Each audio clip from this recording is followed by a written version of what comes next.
controversy, being cancelled, forced to take accountability. In recent years, we've seen thousands of cases where past actions of bad actors come back to haunt them, most of the time, rightfully so. And while there are some cases where cancel culture goes too far and takes down an innocent person, ruining their life or career, the former takes place a lot more often, especially in Hollywood. A court in Los Angeles has sentenced Harvey Weinstein to 16 more years in prison for raping and sexually assaulting a woman in 2013. Combs allegedly planned and controlled the sex performances, which he called freak-offs.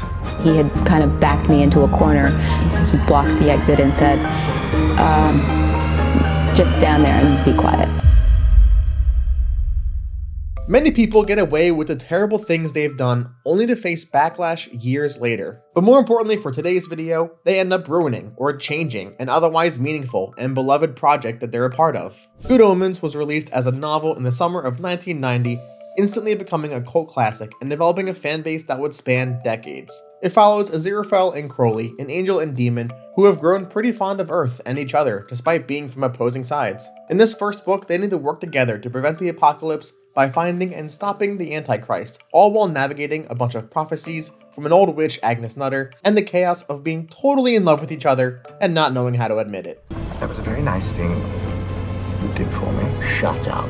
In 2019, Good Omens released as a series on Amazon Prime, retelling the story of the first book, along with casting the perfect leads, Michael Sheen and David Tennant, who perfectly embodied the characters they were playing and made us love them even more. This was soon followed by a second season in 2023 with a completely new story executed by one of the original authors. This season ended in a cliffhanger with our favorite forbidden couple at odds, forever serving their sacred duties. So this being said, fans, myself included here, were so excited when season 3 got announced only a few months later in December 2023. We were going to get 6 full episodes with the cast and creatives returning to finally tell us how the story ends. This season was the real and final story of Crowley and Aziraphale, planned by the authors as a true sequel. However, in late 2024, a sort of apocalypse of its own happened right here.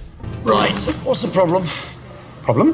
Who said there was a problem? Cutting in real quick, we're going to cover some heavy topics, so here's your warning. If you want to go watch another one of my videos now, you can do that. But if you want to continue, watch this and then go watch my other videos. But that being said, make sure you subscribe and let's get into it. I'm sure you noticed I haven't mentioned any names of the authors, and that's for a reason. Good Omens was written by Terry Pratchett and Neil Gaiman. Unfortunately, Pratchett passed away in 2015, leaving a legacy as one of the greatest fantasy writers of all time. Are you afraid of death? What's there to be afraid of? Well, the unknown? Oh no, I treasure the unknown. It's the here and now that worries me. Along with Gaiman, he contributed to the phenomenon that is Good Omens, and although he never got a chance to see it, many people look at the series as a final love letter to his body of work. Neil Gaiman is also a super popular writer with incredible titles like American Gods, Sandman, and even Coraline. Throughout the run of the show, he worked closely with the team, along with his production company, to create the best adaptation possible. But as in all good things, it must come to an end.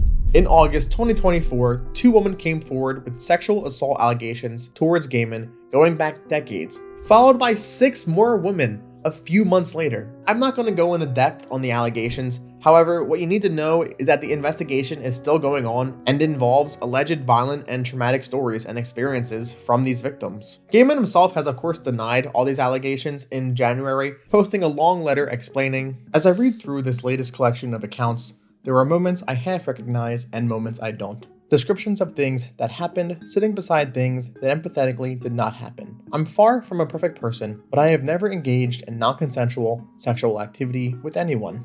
Ever. So do with that what you will, and even though there's still a lawsuit going on and there's no legal verdict or public information, the wider audience and court of public opinion have already made up their minds." Even if things were as he said they were and on the quote-unquote up and up and fully consensual, there is still a major problem there having to do with power imbalances and exploitation. And pretty soon after this, the untouchable status of Neil Gaiman, noted as one of the most loved authors alive, has done a complete 180. This resulted not only in his popularity changing, but every single project he was involved in was cancelled, pushed back, or in Good Omens' case, changed beyond recognition. Disney stopped all work on adaptations of his Graveyard Book story, Netflix canceled the final season of Sandman, and Good Omens changed from a 6-episode series finale to a 90-minute TV movie, all set with a new writer and 5 whole less hours of content and time to tell a compelling story. After all this came out, Neil Gaiman decided to step away from the project so it could still occur without him in some capacity. And according to some sources, they just finished filming this month. For this season, there hasn't been much chatter about behind the scenes, as most companies want to distance themselves from controversy at any cost. The alleged wrongful actions of one person completely altered the future of, in my opinion, one of the most beloved stories of all time. And despite the outcome or whatever happens, the tomb has been unceremoniously glued shut on Good Omens. However, this is far from the only example of this happening in movies and TV shows. But there's one case that interests me more than others, and that's Armie Hammer in Call Me By Your Name. In 2007, a powerful coming-of-age story was released documenting the beautiful and tragic relationship between Elio and Oliver as they navigate these new feelings alongside prejudice while knowing it won't last forever. Timothy Chalamet then went on to break all of our hearts in the 2018 movie adaptation of the same name with his gut-wrenching performance as one of the leads in the film. From director Luca Guadagnino, we got a film about love and self-discovery that was, well, peachy.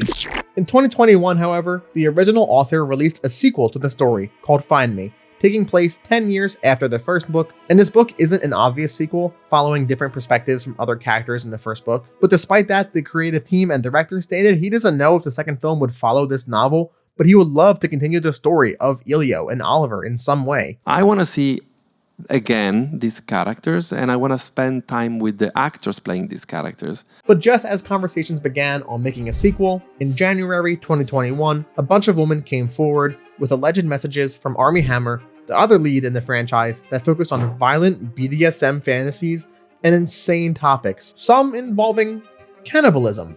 This was followed by more women coming out with alleged sexual abuse they suffered from him years prior. All of a sudden, this Hollywood heartthrob was shunned by the industry, leaving multiple projects and getting kicked from his talent agency only a few months later. In 2022, a mini documentary series called House of Hammer was released featuring interviews and new evidence retelling the horrific allegations against Hammer. Over the next few months, he would release his own statements denying these interactions were not consensual in nature. He does acknowledge the power dynamic and emotional abuse his victim suffered, but strongly denied these fantasies are what he really intended.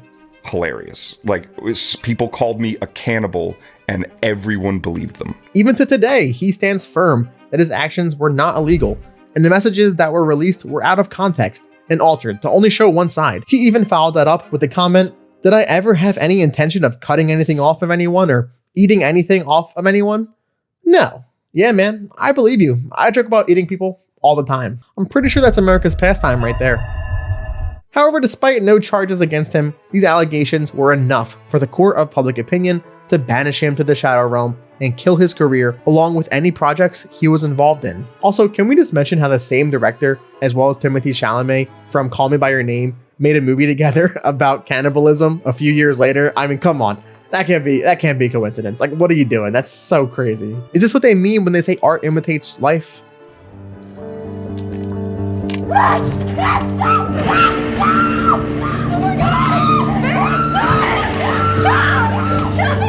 Although there was always the massive hype for the award-winning film's potential sequel, Call Me By Your Name has been dead in the water and has no hope of being made, as Hammer himself has stated no one will cast him. Productions are scared to even acknowledge him after the multi-year long allegations. But these are just two cases where bad actors and controversy can ruin a super popular and beloved franchise in an instant. Personally, I think justice and truth are a little more important than a few hours of entertainment, so I hope all the victims were able to find some peace and move on from this positively. And if you find yourself in a similar situation, I'm going to leave some really helpful links down below, but most importantly, remember that you're never alone, and you deserve good things.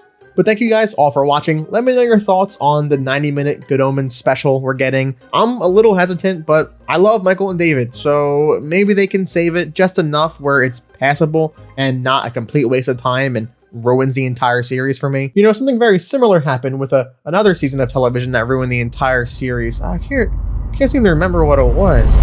But I'm happy we're getting anything, at least for Terry Pratchett's sake, if nothing else. You did that? Yeah, just this morning. Fuck off! But of course, I want to know what you guys think, so leave your thoughts down below, like, share the video, and if you feel so inclined, subscribe, and go watch some of my other videos. I've been posting a lot the past few months, really trying to get more consistent, so hopefully you enjoy those ones as well. And as always, thanks for watching.